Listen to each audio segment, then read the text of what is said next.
함께 볼 말씀은 사도행전 5장 17절에서 32절 말씀입니다. 대제사장과 그와 함께 있는 사람 즉 사두개인의 당파가 다 마음에 시기가 가득하여 일어나서 사도들을 잡아다가 옥에 가두었더니 주의 사자가 밤에 옥문을 열고 끌어내어 이르되 가서 성전에 서서 이 생명의 말씀을 다 백성에게 말하라 하매 그들이 듣고 새벽에 성전에 들어가서 가르치더니 대제사장과 그와 함께 있는 사람들이 와서 공회와 이스라엘 족속의 원로들을 다 모으고 사람을 옥에 보내어 사도들을 잡아오라 하니 부하들이 가서 옥에서 사도들을 보지 못하고 돌아와 이르되 우리가 보니 옥은 든든하게 잠기고 지키는 사람들이 문에 서 있으되 문을 열고 본즉 그 안에는 한 사람도 없더이다 하니 성전 맡은 자와 제사장들이 이 말을 듣고 의혹하여 이 일이 어찌 될까 하더니 사람이 와서 알리되 보소서 옥에 가두었던 사람들이 성전에 서서 백성을 가르치더이다 하니 성전 맡은 자가 부하들과 같이 가서 그들을 잡아왔으나 강제로 못함은 백성들이 돌로 칠까 두려워함이더라. 그들을 끌어다가 공회 앞에 세우니 대제사장이 물어 이르되 우리가 이 이름으로 사람을 가르치지 말라고 엄금하였으되 너희가 너희 가르침을 예루살렘에 가득하게 하니 이 사람의 피를 우리에게로 돌리고자 함이로다. 베드로와 사도들이 대답하여 이르되 사람보다 하나님께 순종하는 것이 마땅하니라. 너희가 나무에 달아 죽인 예수를 우리 조상의 하나님이 살리시고 이스라엘에게 회개함과 죄사함을 주시려고 그를 오른손으로 높이사 임금과 구주로 삼으셨느니라. 우리는 이 일의 증인이요 하나님이 자기에게 순종하는 사람들에게 주신 성령도 그러하니라 하더라. 아멘. 아멘. 네, 오늘 생명의 말씀이라는 제목으로 사도행전 16번째 말씀 함께 나누겠습니다. 지난주 올세대 연합 예배 이후에 다시 사도행전 말씀으로 돌아왔습니다.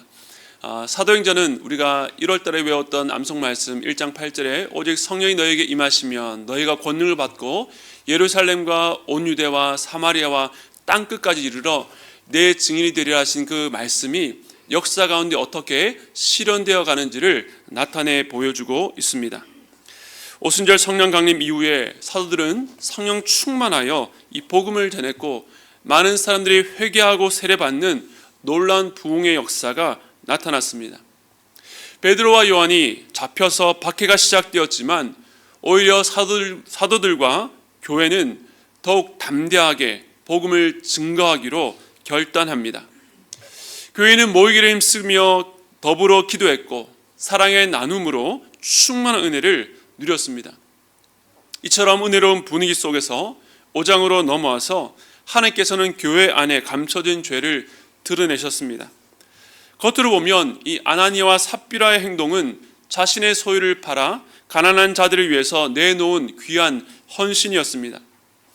어쩌면 여러 사람들이 그 도움을 받고 이것이 하나님의 은혜다라고 고백하며 아름답게 마무리될 수도 있었습니다. 하지만 하나님께서는 그렇게 흘러가게 내버려두지 않으셨습니다. 사람들 앞에서 전부를 드린 것으로 포장을 했던 이 부부의 위선과 외식, 무엇보다 교회 안에 거하시는 성령님을 속이려 한 죄를 꾸짖어서 심판하셨습니다. 한나라의 부부가 죽는 이 비참한 일을 통해서 교회의 기초가 세워지던 그때에 하나님의 거룩하심을 나타내신 것입니다. 이 사건에 대한 성도들의 첫 번째 반응은 두려움이었습니다. 그러나 이것은 단순한 공포가 아니라 하나님께 정말 우리 가운데 거하셔서 우리 모든 것을 판단하시고 다스리신다는 그 실제 앞에 일어난 경외함이었고 그 경외함은 믿음의 순종으로 이어졌습니다. 지금도 마찬가지입니다. 아나니아와 삽비라의 죽음 같은 일이 오늘 우리 눈앞에 반복되지 않는다 해서 이 위선과 외식의 죄를 가볍게 여겨서는 안 됩니다. 성도는 사람들 앞에서가 아니라 하나님 앞에서 거룩과 진실을 사모해야 됩니다. 이렇게 교회가 하나님을 두려워하자 더 강력하게 복음의 능력이 나타났습니다. 사도들을 통해서 더 많은 표적과 기사가 나타났고 더 많은 사람들이 예수님을 믿게 되었습니다. 이제는 예루살렘 부근의 많은 사람들까지 병고침을 받고 귀신 들림에서 해방되는 기적을 경험하게 된 것입니다. 그런데 이런 흐름과는 정반대의 반응도 있었습니다. 우리 사도행전 5장 17절과 18절 말씀 함께 읽겠습니다. 시작. 대제사장과 그와 함께 있는 사람 즉 사두개인의 당파가 다 마음에 시기가 가득하여 일어나서 사도들을 잡아다가 옥에 가두었더니, 이 복음의 능력이 충만히 드러나는 이 은혜의 시대에도 여전히 복음을 거부하고 적대하는 이들이 있었던 것입니다. 자신이 가진 힘과 권력으로 다시 한 번 더 사도들을 핍박했습니다. 지난번처럼 이번에도 사두개인들이 주도해서 사도들을 옥에 잡아 가두었는데, 그렇게 한 이유가 무엇이라고 말씀합니까? 마음에 시기가 가득하여 라고 말합니다. 지난 4장에서는 예수 안에 죽은 자의 부활이 있다고 가르치는 것을, 전하는 것을 싫어해서 잡아 가뒀다라고 했는데, 이 시기와 증오 모두 감정적인 단어입니다. 그러니까 그들 마음에 분이 가득했습니다. 그들은 이스라엘 안에서 율법과 제사의 전문가로 백성들의 지도자였습니다. 지금까지는 절대적인 영향력을 행사했고 사람들도 그 영적 권위를 인정하고 따랐습니다. 하지만 최근 예수를 십자가에 못 박아 죽은 이후에 이 예루살렘 안의 분위기가 달라졌습니다. 사도들이 행했던 여러 표적으로 말미암아 많은 무리들이 유대교를 떠나 예수님 교회로 몰려들었고, 사람들의 시선도 점점 사도들에게 집중되었던 것입니다. 그들은 구체적이고 세밀한 계획이 있어서가 아니라 일단 잡고 그들의 입을 막으려 했던 것입니다. 율법과 진리의 문제가 아니라 요동치는 감정에 따라서 행한 것입니다.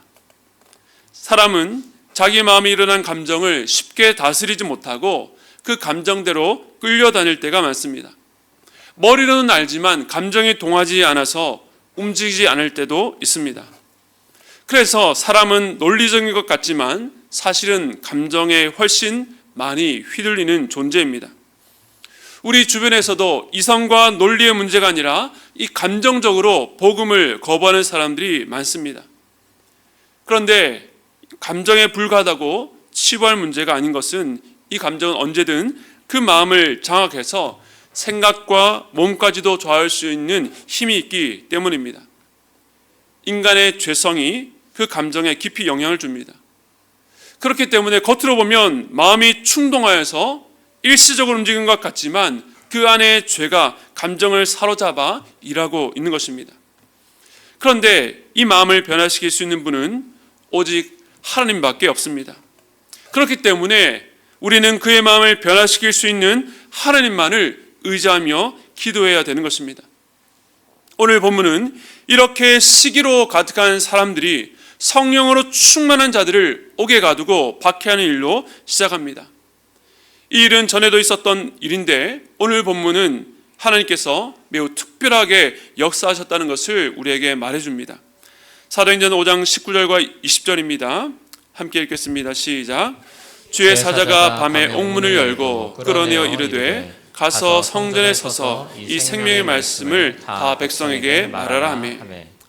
사도행전에서 주의 사자, 천사가 감옥에 갇힌 사도들 구하는 기적이 3번 나오는데 오늘 본문이 그 첫 번째입니다. 하나님께서 매번 이렇게 하신 것은 아니었고 감옥에 갇혀 순교당했던 사도들도 있었습니다. 그렇다면 왜 하나님께서 이번에는 개입하셔서 그들을 구해 주셨을까요?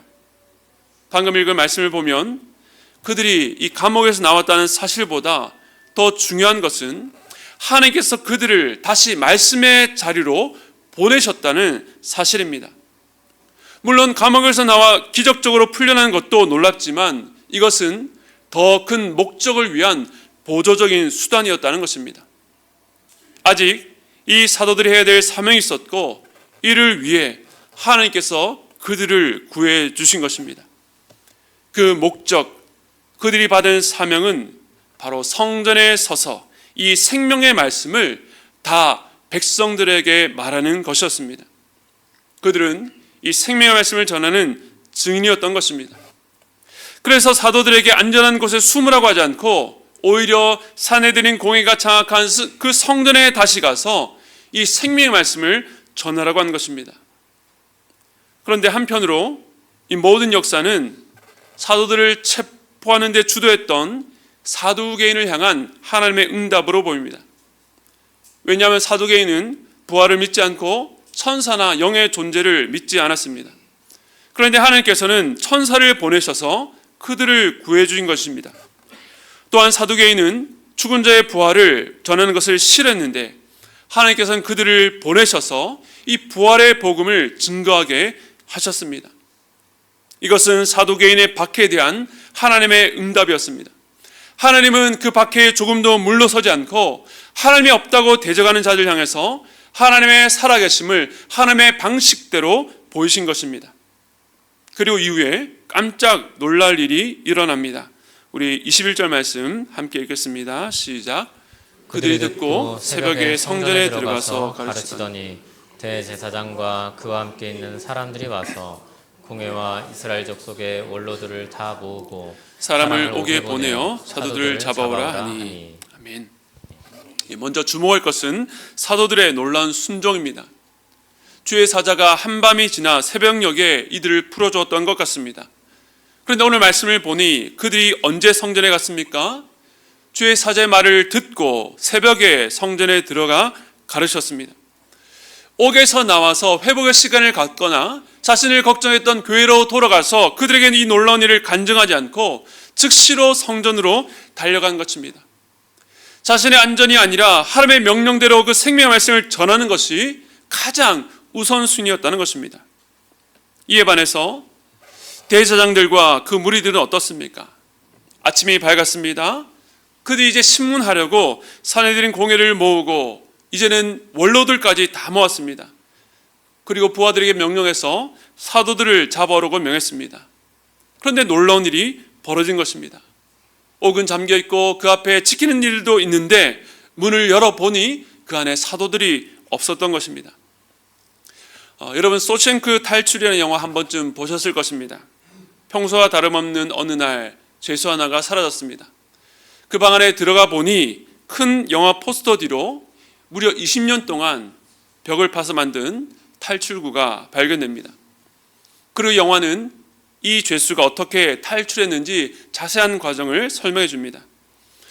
마지막 긴 오수관을 통과해서 밖으로 나온 그 주인공이 죄수복을 벗고 위에서 떨어지는 비를 맞으며 자유를 만끽하는 장면이 참 유명하죠. 주인공을 응원했던 이 관람객의 입장에서는 엄청난 희열을 주는 장면이지만 간수와 교도 소장들에게는 참 끔찍한 장면입니다. 오늘 본문 속에 이 산헤드린 공회의 이 표정들이 어땠을까요? 그들의 반응입니다. 24절에 이렇게 말합니다. 성전 맡은 자와 제사장들이 이 말을 듣고 의혹하여 이 일이 어찌 될까 하더니, 여기서 의혹하여라고 번역한 단어는 사실 의혹 정도가 아니라 굉장히 당황했다는 뜻입니다. 설명할 수 없는 상황 앞에서 혼란스러워서 어찌할 바를 몰랐습니다. 그런데 마침 그때 어떤 사람이 와서 말했습니다. 옥에 가두었던 사람들이 성전에서 백성들을 가르친다는 것입니다. 그래서 5장 26절입니다. 함께 읽겠습니다. 시작. 성전 맡은 자가 부하들과 같이 가서 그들을 잡아왔으나 강제로 못함은 백성들이 돌로 칠까 두려워함이더라. 그들은 또다시 사도들을 잡아왔습니다. 그런데 이번에는 백성들의 눈치를 보느라 강제로 끌고 올 수는 없었던 것입니다. 분명 권력을 가진 자는 대제사장들과 사두개인들이었습니다. 그들에게 사람을 잡아 가두고 심판할 권한이 있었습니다. 하지만 그들은 이성적인 판단할 수 없는 시기로 가득한 감정적으로 반응했습니다. 자기들의 권력으로 분명 감옥에 가뒀는데 사라진 것을 알자 패닉에 빠집니다. 백성들을 인도해야 될 그 지도자가 여론과 백성들의 눈치를 살피며 음흉한 일을 벌이고 있습니다. 그들은 두렵고 불안하고 조심스러웠습니다. 그들이 끌려온 사도들에게 물었습니다. 28절에 이르되 우리가 이 이름으로 사람을 가르치지 말라고 언금하였으되 너희가 너희 가르침을 예루살렘에 가득하게 하니 이 사람의 피를 우리에게로 돌리고자 함이로다. 지난 4장에서 사도들을 신문할 때 너희가 무슨 권세로 일을 행하냐고 다시는 예수 이름으로 말하지도 가르치지도 말라고 엄히 경고했었습니다. 그런데 그렇게 금지했는데 어찌 너희는 멈추지 않고 너희 가르침이 이토록 예루살렘에 가득할 정도로 만들었냐는 것입니다.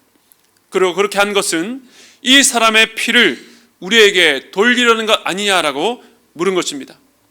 그러니까 두 가지를 말했습니다. 첫 번째, 왜 우리 경고를 무시하는가? 두 번째, 왜 예수의 죽음에 대한 책임을 우리에게 돌리는가입니다. 먼저 첫 번째 질문에 대한 사도들의 답입니다. 29절에 베드로와 사도들이 대답하여 이르되 사람보다 하나님께 순종하는 것이 마땅하니라.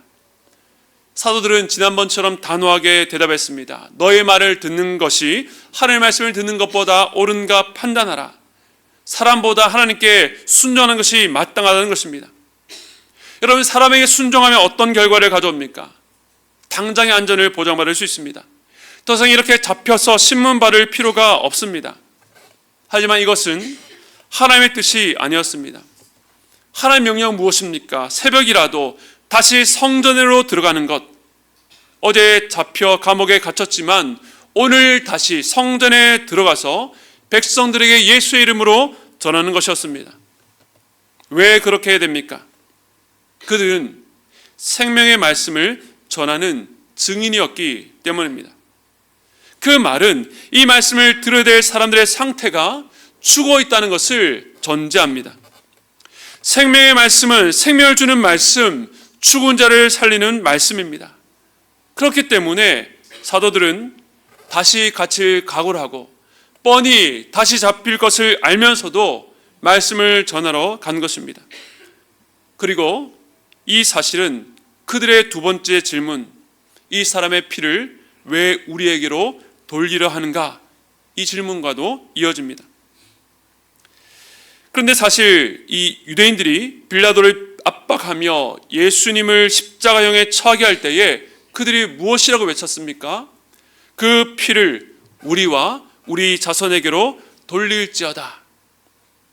하지만 이들은 우리는 그의 죽음과 전혀 상관이 없다라고 주장하는 것입니다. 그러나 예수를 죽인 책임이 없다고 주장하는 것은 훨씬 더 큰 문제를 야기합니다. 베드로는 지난 2장 오순절 설교 때에 너희가 법 없는 자의 손을 빌려 못 박아 죽였다고 했고 3장 솔로몬 행각에서는 너희가 생명의 주를 죽였다고 4장 신문 받을 때도 너희가 십자가에 못 박았다고 거듭 말했습니다. 그렇다면 왜 베드로는 이렇게 집요할 정도로 너희가 예수님의 십자가에 죽였다고 말했을까요? 너희가 예수를 죽였으니 너희가 그 죽음에 대해서 책임지라는 뜻은 아니었습니다. 베드로의 설교는 너희가 무엇을 했는지를 추구하는 데서 그치지 않고 하나님께서 그러한 너희를 위해서 무엇을 행하셨는지로 이어집니다. 여러분, 이것이 중요합니다. 성경에서 모든 인간이 죄인이라고 말하는 이유는 그저 죄책감을 가져라, 너는 이렇게 형편없는 인간이라는 것을 확인하고 끝내기 위해서가 아닙니다. 그러한 우리를 위해서 하나님께서 무엇을 행하셨는지가 중요합니다. 하나님께 행하신 일이 30절에 있습니다. 너희가 나무에 달아 죽인 예수를 우리 조상의 하나님이 살리시고, 먼저 여기서 너희가 나무에 달아 죽인 예수라고 하는 것은 신명기 21장에서 나무에 달린 자마다 하나님께 저주를 받았다는 말씀을 떠올리게 합니다. 즉 유대인들이 예수님을 십자가형에 죽이라는 것은 그가 메시아가 아니라 하나님께 저주받은 자라는 것을 만백성에게 공포하기 위해서였습니다.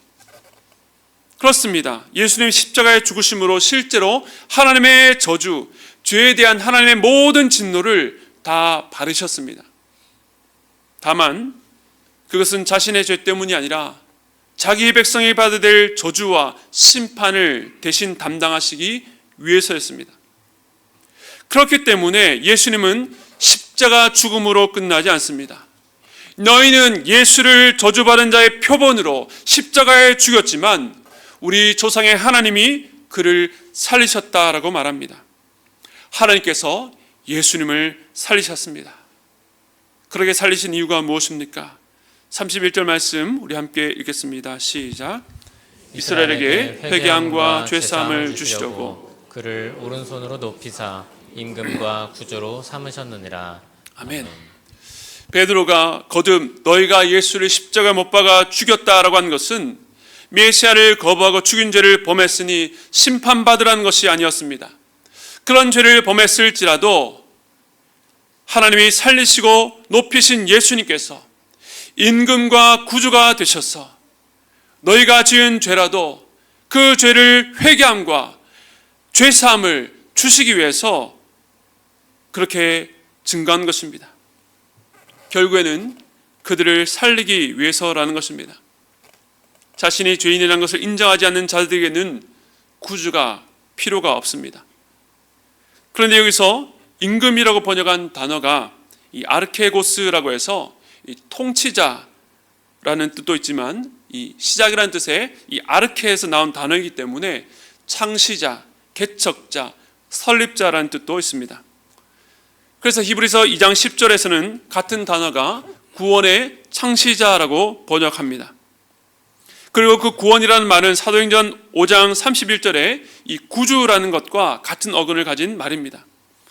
그러므로 예수님께서 임금과 구주가 되셨다는 것은 죄인인 우리를 위해서 구원의 길을 개척하고 시작하셨다는 뜻입니다.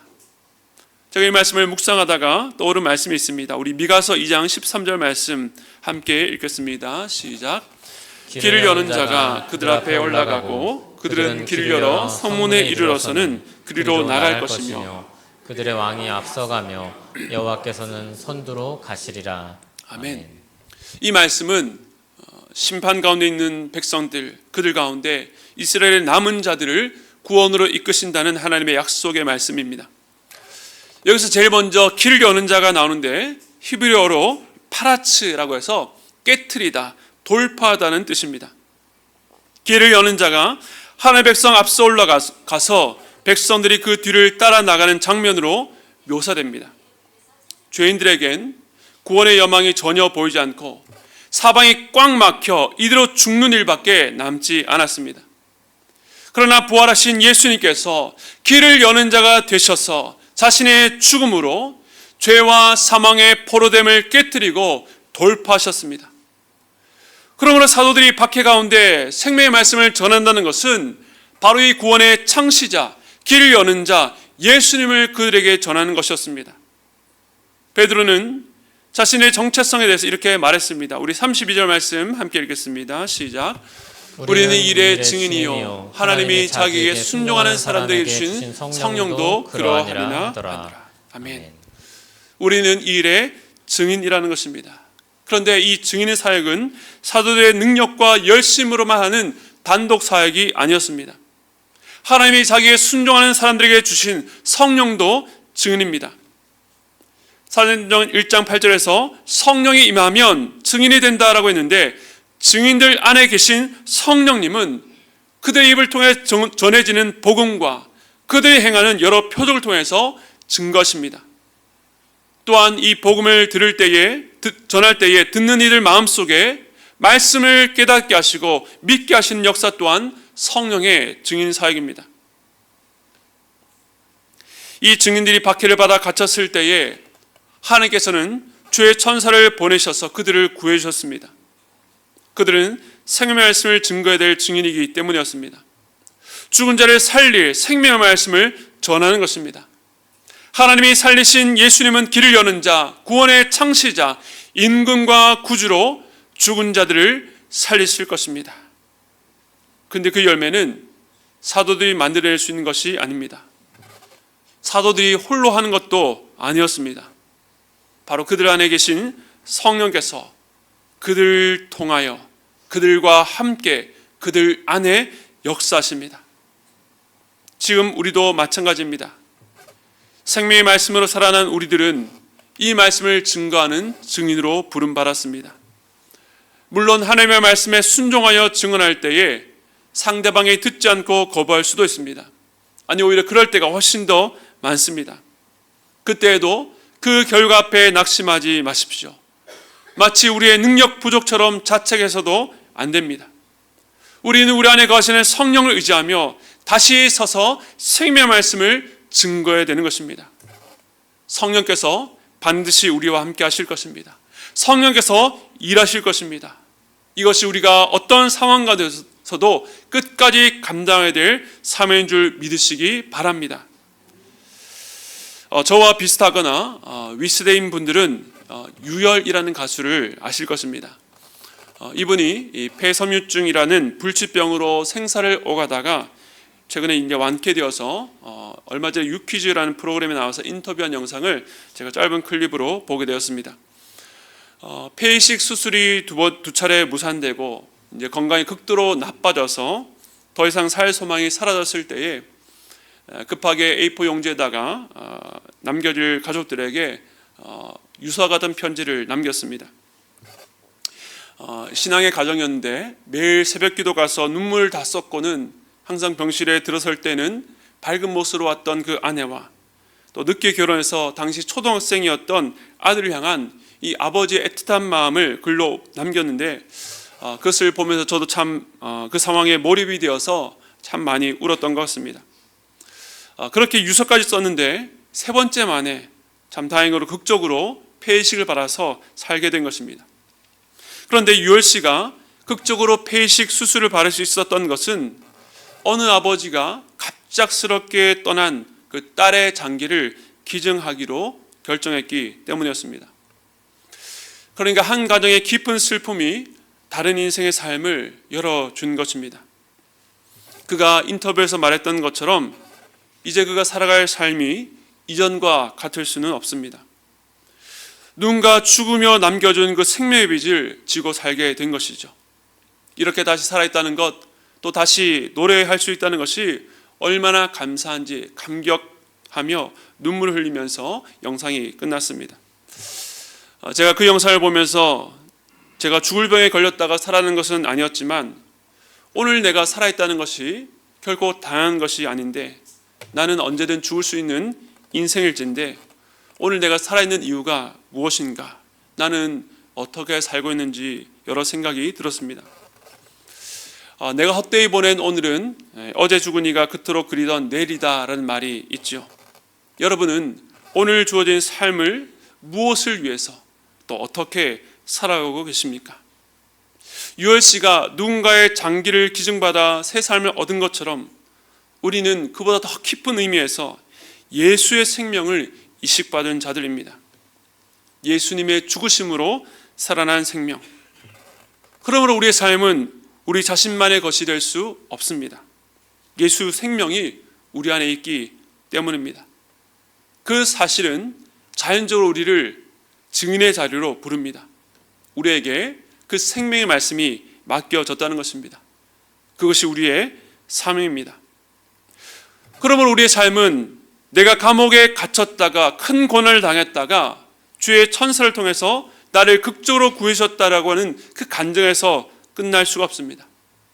감옥에서 나가는 것이 목표가 아니라 죄와 사망에 갇혀 죽어가는 영혼들에게 생명의 말씀을 전하는 것, 성령과 함께 그 증인의 사명을 감당해야 되는 것입니다. 26살의 젊은 나이로 선교지에서 순교하신 짐 엘리엇 선교사님이 그의 일기에 이렇게 기록했습니다. 아버지, 저로 분기점 같은 사람이 되게 하소서. 제가 접하는 사람들을 결단의 기로로 이끄소서. 저는 직선 도로의 표지판이 되고 싶지 않습니다. 저를 갈림길로 삼아 주소서. 그리하여 사람들이 제 안에 계신 그리스도를 보고 어느 쪽으로든 하나를 택해야만 하게 하소서. 사랑하는 성도 여러분, 여러분이 먼저 이 생명의 말씀 앞에 서시기 바랍니다. 그리고 성령을 의지하며 여러분의 평생을 다해서 이 생명의 말씀을 증거하는 자로 사시기 바랍니다. 사람들이 여러분 안에 계신 예수 그리스도를 바라보게 되기를 바랍니다. 우리의 가족들에게, 자녀에게, 이웃들에게 가장 필요한 것은 세상의 성공이나 안락함, 다른 그 어떤 것이 아니라 임금과 구주 되신 예수 그리스도입니다. 물론 우리는 사람의 마음을 억지로 바꿀 수 없습니다. 그 열매를 만들어낼 수도 없습니다. 그러나 성령께서 우리와 함께 증언하신다는 것을 기억하시기 바랍니다. 그 여정 속에 감옥에 갇히는 일은 아니라도 여러 방해와 장애가 있을 수 있습니다. 그러나 그 방해를 제거할 수 있는 분도 하나님이십니다. 우리가 하나님께 우리에게 맡기신 그 사명에 집중할 때에 하나님은 그 문제도 해결해 주실 것입니다. 우리 모든 문제를 주께 맡기고 말씀에 순종하며 따라갈 때에 하나님께서 죽은 자가 살아나는 놀라운 구원의 역사를 일으키실 것입니다. 이 생명의 말씀에 자신의 모든 것을 걸고 성령을 의지하며 증인의 사명을 감당하는 저와 여러분, 또 우리 하나님 일어선 교회 되기를 간절히 축원드립니다. 우리 함께 말씀을 기억하시면서 우리 말씀 앞에서라는 찬양 함께 하도록 하겠습니다.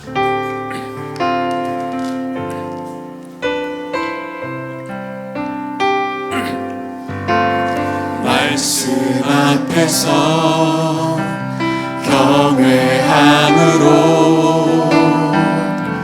주께 홀로 섭니다. 생명의 말씀 읽고 순종해 주를 예배합니다. 기록된 말씀, 기록된 말씀 힘이 있어서 진리로 우리 거룩해 하며 거룩한 말씀 세세 영원히 복음이 되어 말씀하시네. 하나님 말씀에 두려워 떠는 자, 그 말씀에 생명을 얻는 자, 한 사람 찾으시는 주님의 약속을 믿어.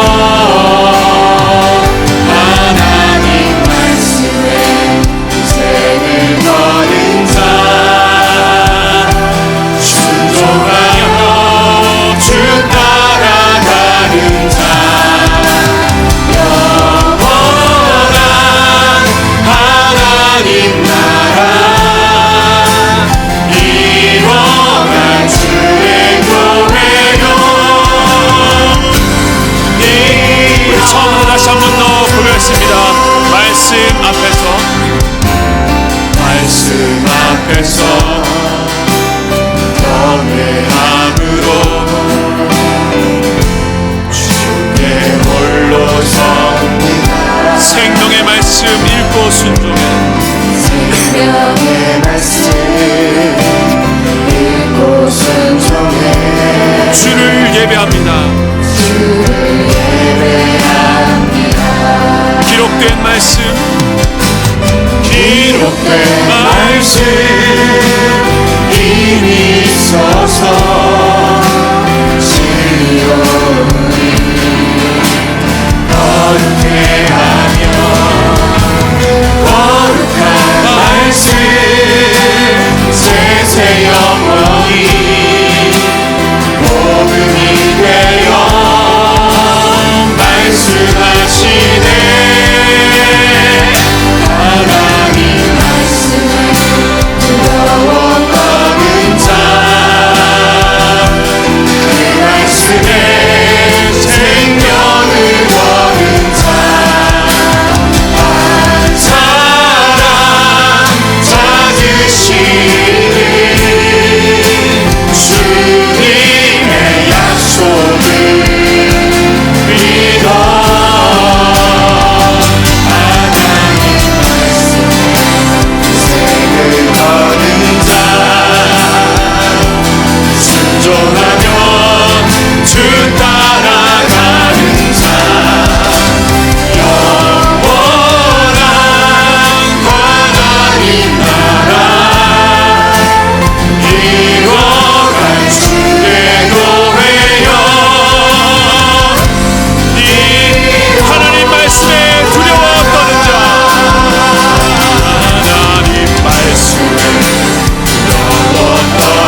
여러분, 여러분에게 하나님께서 생명의 말씀을 맡기셨습니다. 그 생명의 말씀을 맡기셨다는 것은 여러분 옆에 있는 사람들에게 예수 믿어야 돼, 예수 믿고 구원받아야 돼, 그렇게 한마디 던지고 내 책임을 다하는 것이 아닙니다. 그 생명의 말씀으로 살아가는 것, 내 삶의 가장 우선순위가 그 생명의 말씀에 복종하고 순종하는 것이어야 됩니다. 오늘 사도들이 감옥에 갇혔다가 가장 먼저 한 일이 무엇입니까? 그 신문관에서 고백했던 말이 무엇입니까? 사람보다 하나님께 순종하는 것이 마땅하니라. 우리의 삶이 하나님께 순종하지 않으면서, 하나님 말씀대로 살지 않으면서 우리가 어떻게 그 생명의 말씀을 다른 사람들에게 증거할 수 있겠습니까? 여러분의 삶의 모든 우선순위를 점검하시고 그 주님 앞에 복종하는 여러분 되시기 바랍니다. 생명의 말씀은 밖에 속에서도 멈추지 않습니다. 이 생명의 말씀은 순종하는 증인을 통해서 증거됩니다. 생명의 말씀은 결국 죽은 자를 살리시는 예수 그리스도입니다. 우리가 모든 삶의 영역에 있어서 모든 선택과 판단 가운데에 이것을 끝까지 붙들 때에 주의 역사가 나타날 줄로 믿습니다. 우리 시간 함께 기도할 때에 주님, 내가 먼저 그 생명의 말씀 대신 주님 앞에 엎드려 순종한 자 되길 원합니다. 그 말씀에 생명을 거는 자 되길 원합니다. 내가 그 말씀에 복종하고 순종할 때에 나의 삶이, 나의 가족이, 나의 자녀가, 나의 부모님이, 나의 성도들이 어떻게 변화되는지를 보기 원합니다. 그러기 위해서 내가 먼저 추구됩니다. 주님, 내가 그 십자가 위에서 주님과 함께 추구됩니다. 주여, 그리고 내가 부활하신 주님과 함께 살아가게 하여 주시옵소서. 내 능력과 내 지식과 내 경험으로 살지 않게 하시고 예수 능력으로, 내게 생명 주신 예수 능력으로 살 수 있도록 주여 붙잡아 주시옵소서. 우리 함께 기도할 때에 주여 세 번 부르시고 함께 기도 들어가겠습니다. 함께 부르시겠습니다. 만약 우리가 죽을 고비를 넘겨서 오늘 살게 되었다면, 만약 우리를 살리기 위해서 누군가가 자신의 죽음으로 대신 우리가 살아났다면, 우리가 어찌 오늘을 아무 생각 없이 소망 없는 자처럼 살아갈 수 있겠습니까? 우리는 우리 육신의 생명으로 살아가는 자가 아니라 예수 생명으로, 그 존귀하신 예수 그리스도, 하나님의 아들이시며 죄가 없으시며 거룩하신 주님께서 우리 위해서 십자가에 죽으시고 부활하심으로 그 생명을 허락해 주셨는데, 우리는 왜 여전히 소망 없는 자처럼, 죽은 자처럼 살아가고 있습니까? 우리 옆에 예수 생명이 없어서 죽어가는데 우리는 거기에 관심을 두지 않습니다. 우리는 과연 무슨 정신으로 이 땅을 살아가고 있습니까? 주님, 우리의 흐트러지고 어그러진 마음들이 오늘 이 생명의 말씀 앞에서 정렬되기를 원합니다. 여러 인생의 고난과 어려움과 고민으로 말미암아 흐트러진 우리의 마음이 주님께로 고정되기 원합니다. 주님께 고정되지 않을 때 우리는 자존심에 휩쓸려 살아갈 것이고, 우리는 감정에 치우쳐 살아갈 것이고, 우리는 사람들의 눈치를 보며 살아가게 될 것입니다. 그러나 우리가 어떤 상황 가운데 처한다 할지라도 예수 생명으로 살아간다면, 생명의 말씀을 붙들고 살아간다면 우리의 삶은 어제와 같을 수 없음을 고백합니다. 주님, 우리 안에 생명이 있으므로 그 생명의 능력으로 살아갈 수 있도록 붙잡아 주시옵소서. 내게 주신 말씀을 붙들고 상황과 환경이 따르지 않는다 할지라도 말씀 붙들고 생명 다해 말씀에 순종하며 살아갈 수 있도록 붙잡아 주시옵소서. 우리가 그 말씀에 순종할 때에 하나님께 우리 안에 어떤 일을 일으키시는지를 똑똑히 바라볼 수 있도록 붙잡아 주시옵소서. 우리가 생명의 말씀을 증거할 때에 죽은 자들이 어떻게 살아나는지를 똑똑히 볼 수 있도록 붙잡아 주시옵소서. 우리가 주의 말씀을 증거할 때에 우리와 함께 하시는 성령께서 어떻게 역사하시는지를 볼 수 있도록 붙잡아 주시옵소서. 주여, 우리가 죽은 교회가 아니라 살아있는 교회 되기를 원합니다. 우리가 죽어 있는 성도가 아니라 살아있는 성도 되기를 원합니다. 살아있는 성도는 생명을 일으킨 줄로 믿습니다. 살아있는 성도가 갈 때에 그 공동체가 살아날 줄로 믿사오니 하나님의 그런 소망을 우리 가운데 허락하여 주시고, 이 땅에 있다가 잠시 사라질 것에 마음을 메어서 잠시 있는 그 일시적인 만족에 마음을 주지 않고 영원한 하나님의 나라, 하나님의 교회, 그 생명의 역사가 우리 가운데 일어날 것을 소망하며 우리 모든 삶을 주님께 온전히 올려드릴 수 있도록 붙잡아 주시옵소서.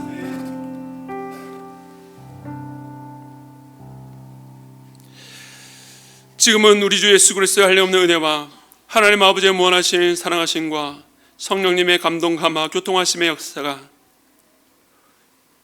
우리와 같은 자에게 이 귀한 생명의 말씀을 맡겨 주셨사오니 이런 그 말씀에 순종하며 복음의 증인으로 살겠다고 결단하고 돌아가는 모든 성도들의 머리 위에 지금으로부터 영원토록 함께 있기를 축원드리옵나이다. 아멘.